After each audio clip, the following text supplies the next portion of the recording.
आज हम लोग समझने वाले हैं एक ऐसी फास्टेस्ट बाइक, एक ऐसी फेमस बाइक, एक ऐसी ब्रिटिश मतलब एक ऐसी फास्टेस्ट बाइक जो आपने सुनी होगी, भुर भुर भुर भुर बुलेट।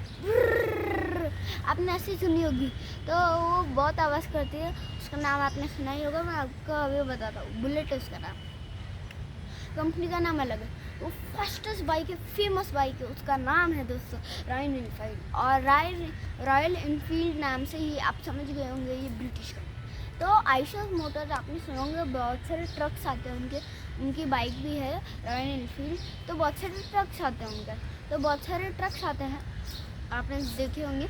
100 ट्रक्स में से 30 ट्रक्स मतलब 30% of capital, Indian trucks capitalization उनके पास है, इतनी बड़ी कंपनी।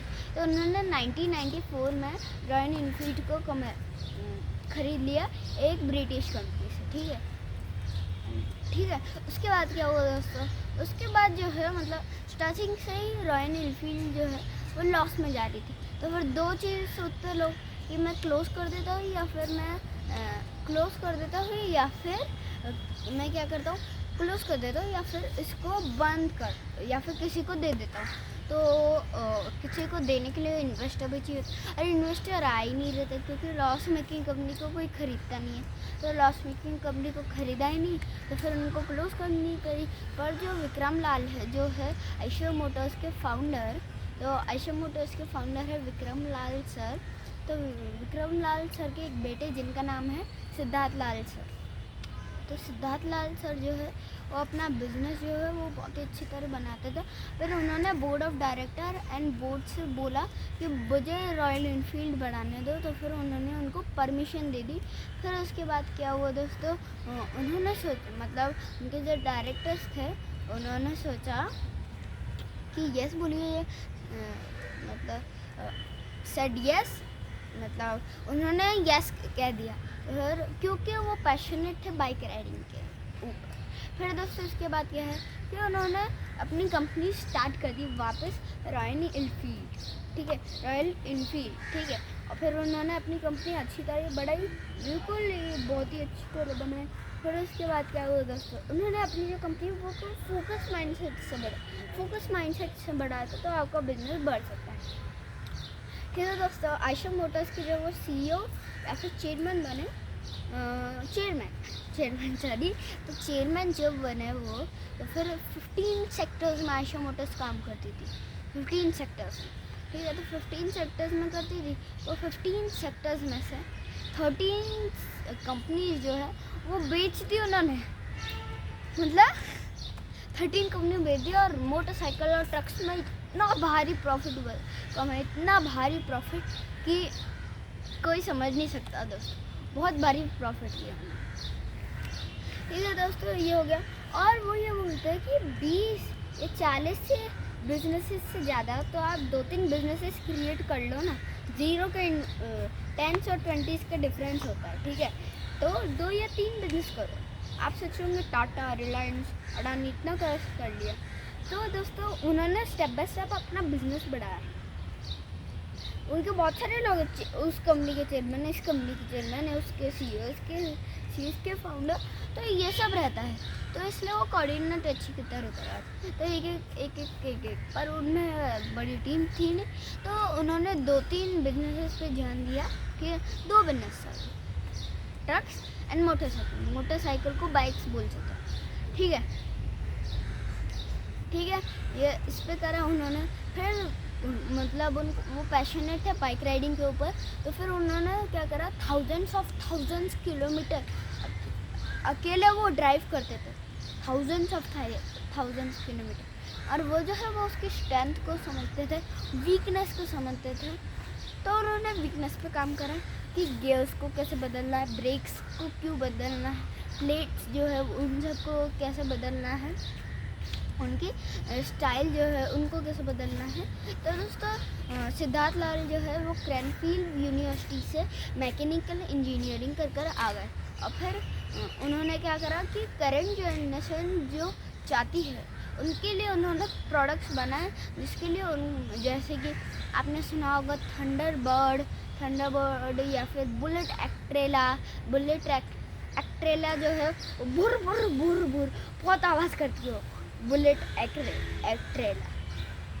ठीक है दोस्तों, और 2000 to 2004 में मैनेजिंग मतलब वो मैनेज कर रहे थे चेन्नई से, तो मैनेज कर रहे थे चेन्नई से क्योंकि उनकी उतनी बड़ी टीम ही बन चुकी थी।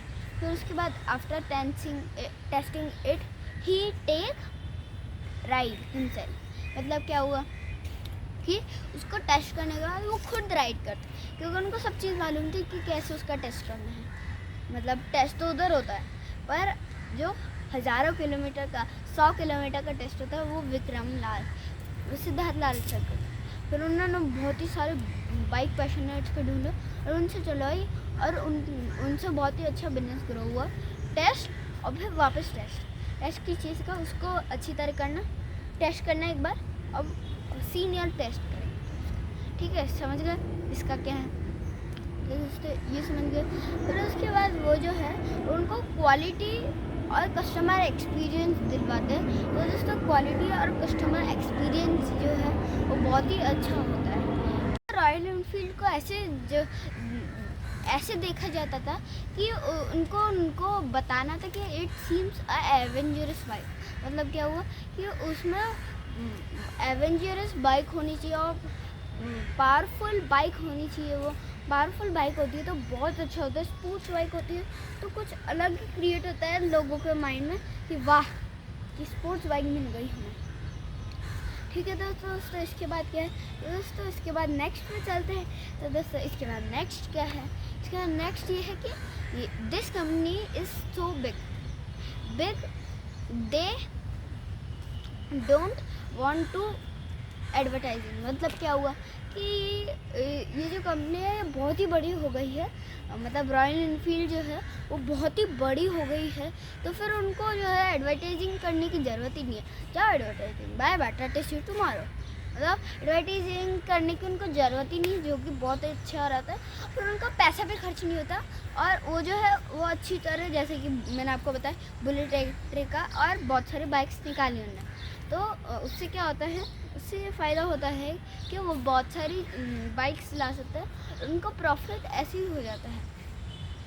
ठीक है दोस्तों, इसके बाद क्या है, इसके बाद हम लोग समझते हैं that want to who didn't tried. मतलब बाइक उनको भी चाहिए जो जिन्होंने राइड तक नहीं करी, जिनको पसंद तक नहीं, फिर भी वो बोलते कि मुझे चाहिए रॉयल एनफील्ड, कुछ भी हो जाए मुझे चाहिए बस, आई लव रॉयल एनफील्ड। तो ऐसा हो जाता है। ठीक है, क्योंकि रॉयल एनफील्ड जो है वो बहुत ही अच्छी है। तो दोस्तों उसके बाद देशभक्ति की जो है वो बात अगर हो तो फिर इसमें भी यही आता है। आपने बहुत सारी आर्मी गए होंगे आप, तो फिर आर्मी जो है उसमें ज़्यादातर पेट्रोलिंग मतलब जांच करने के लिए, देखने के लिए कि चाइनीज़ लोग तो नहीं आ रहे, कुछ लेकर, कुछ बम बूम आर्टिलरी लेकर वो तो नहीं आ रहे, तो फिर उसलिए पेट्रोलिंग करते, स्पेशली चाइना के लिए नहीं, अपने दुश्मन के लिए। ठीक है ना, वो पता नहीं कब आ जाए वो लोग। ठीक है, तो दोस्तों इसके बाद क्या है, तो दोस्तों वो पेट्रोलिंग करते हैं, तो फिर जब इंडियन आर्मी जो है वो रॉयल एनफील्ड को प्रमोट करती है, रॉयल एनफील्ड जो है, और फिल्म में ऑल्सो, मतलब फिल्म जो रहती है उसके अंदर भी वो लोग करते हैं। ठीक है, तो फिल्म में भी करते हैं, जो कि बहुत ही अच्छी बात होती है इंडियन आर्मी के लिए। तो मतलब वो जो है वो लोग प्रमोट ऐसे करते हैं एवेंजरस बाइक के जैसे। एवेंजरस बाइक जो होती है उसमें कोई बोलने वाला नहीं है, क्योंकि एवेंजरस बाइक आहा स्टंट, अभी मेरी स्टंट बाइक है, स्टंट बाइक तो नहीं है मेरी, स्टंट साइकिल है, तो स्टंट करती है, BMX है मेरी, तो स्टंट करती है वो। ठीक है, तो स्टंट जो रहती है उसमें बहुत अच्छा लगता है, मुझे भी बहुत अच्छा लगता है। तो फिर एवेंजरस बाइक में भी स्टंट होते हैं, तो फिर इसलिए लोगों को बहुत ही अच्छा लगता है माइंड सेट। ठीक है दोस्तों, इसके बाद क्या है नेक्स्ट हम लोग समझते हैं दोस्तों। तो दोस्तों इसके बाद नेक्स्ट क्या है, तो दोस्तों चलिए नेक्स्ट। तो दोस्तों इसका नेक्स्ट क्या है, इसके बाद नेक्स्ट है कि हमने समझ लिया कि वो एडवेंचरस बाइक, और वो जो एडवेंचरस बाइक देखने के लिए वो बहुत सारे जो है, मतलब हिमालयन ओडिसी और बहुत सारे जैसे कि गोवा रेसेस ऐसे बहुत सारे लॉन्च करते रहते हैं, जिसमें कि ऐसे लोग जो कि जिनको की पसंद है क्या, जिनको पसंद है क्या, उनको पसंद है bike riding, sports bike, Avengers bike को बहुत ज़्यादा बढ़ाना, ठीक है, चलाना बूम बूम बूम चलाना, तो उनको बहुत पसंद रहता है चलाना, ठीक है। तो फिर उनको बुलाते हैं हिमालयन ओडिसी, सुना होगा, ओडिसी, ओडिशा नहीं बोल रहा मैं, ओडिसी, हिमालयन ओडिसी, ठीक है। और गोवा रेसेस जो है वो भी करवाते हैं, जो कि बहुत ही अच्छी बात होती है।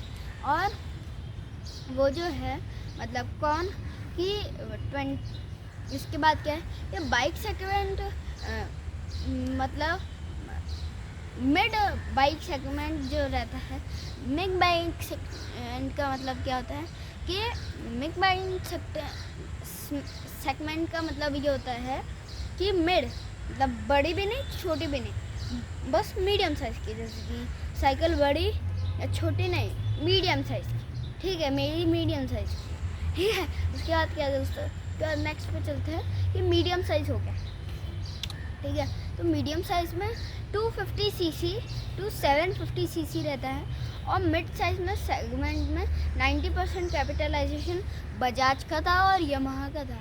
फिर भी कैसे उन्होंने सरवाइव करा, मतलब कम बट कांट सरवाइव, मतलब क्या हुआ कि वो आए वो लोग, पर वो सरवाइव भी नहीं कर पाए, कौन, बजाज और यामाहा कर ही नहीं पाए, ठीक है। तो वो कर ही नहीं पाए, जो कि बहुत ही अच्छी बात है रॉयल एनफील्ड के लिए, क्योंकि उनके इसमें कोई आता ही नहीं पाता, ठीक है। तो दोस्तों इसके बाद क्या है, इसके बाद नेक्स्ट पे चलते हैं।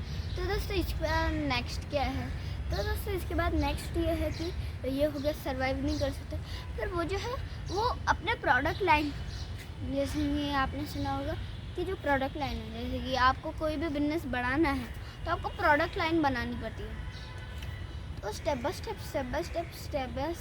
प्रोडक्ट लाइन बनाते हैं। उससे क्या होता है, उससे एक तो ये फ़ायदा होता है कि वो प्रोडक्ट लाइन बनाते हैं, तो फिर उससे क्या होता है कि जो उसकी कि प्रोडक्ट लाइन जो होती है, उससे क्या होता है कि आप जल्दी बना सकते हो। जैसे कि हुंडई कंस्ट्रक्शंस है, तो फिर वो दूसरी जो कंपनीज होती है उनके ट्रैक्टर अच्छी तरह करते हैं। पहले तो उनके डेक जो रहता है जिसमें वो कंट्रोल करते हैं, वो सब करते हैं, फिर उसको जिससे उठाते हैं मिट्टी, कंस्ट्रक्शन का काम करते हैं, तो ये सब करते हैं हुंडई के, ठीक है। तो हुंडई जो है वो धीरे धीरे पार्ट्स बाय पार्ट्स बनाती है, ठीक है, पार्ट्स बाय पार्ट्स अपने बनाती है, ठीक है। उसके बाद क्या है दोस्तों, तो ऐसे उनकी असेंबली लाइन उन्होंने प्रोडक्ट लाइन बनाई। तो दोस्तों इसके बाद क्या है कि 2003 के अंदर जो मतलब प्राइस थी शेयर की, एक शेयर की प्राइस वो थी 80 रुपीज़, बस 80 रुपीज़। अब इसके बाद कितनी है दोस्तों, जानना चाहते हैं? तो दोस्तों मैं आपको बताता हूँ उसके बाद कितनी हुई।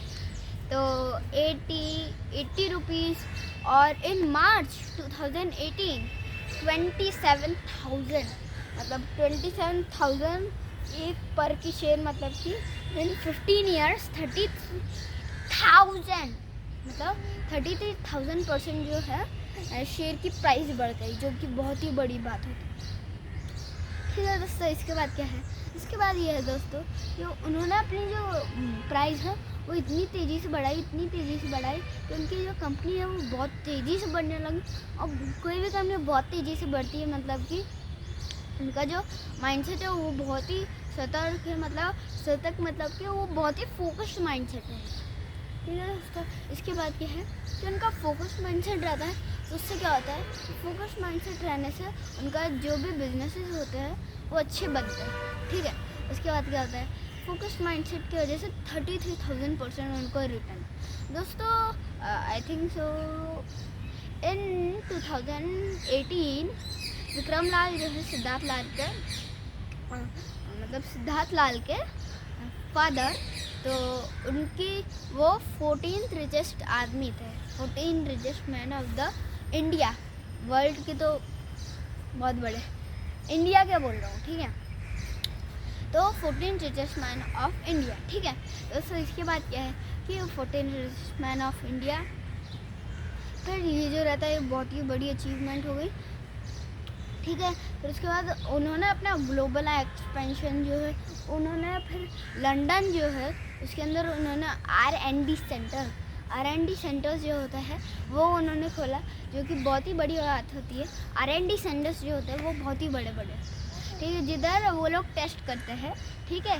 उसके बाद क्या है दोस्तों, तो दोस्तों इसके बाद ये है कि वो R&D सेंटर्स जो है वो लंदन में बनाने लगे, ठीक है।